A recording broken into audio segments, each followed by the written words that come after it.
Hi, ako po si Jodeline Palit, 34 years old, taga Alamada, North Cotabato. Diagnosed ng lupus last June 2025. Bago po yun, before, grabing mga sakit na naramdaman ko, babalik-balik ako ng ospital.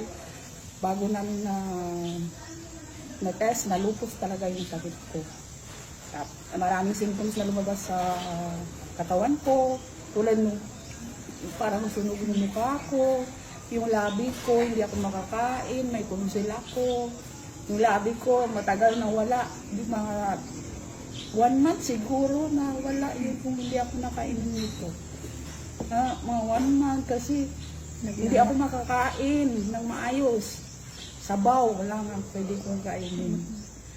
Hindi ako makakain ng mga matitigas na mga solid foods. Kailangan yung mga soft lang. May nana. Pero salamat sa barley kasi nung binigyan ako ng tita ko nito, binilhan niya ako, nirefer niya ito sa akin, kinainom niya agad ako, na-feel ko sa sarili ko na gumaan yung ano ko, tapos yung labi ko medyo okay na. Hanggang sa naging ganito na, okay na yung ano ko, yung pakiramdam ko. Thank you, Lord. Oo, mga joint pain, yung buko, wala na.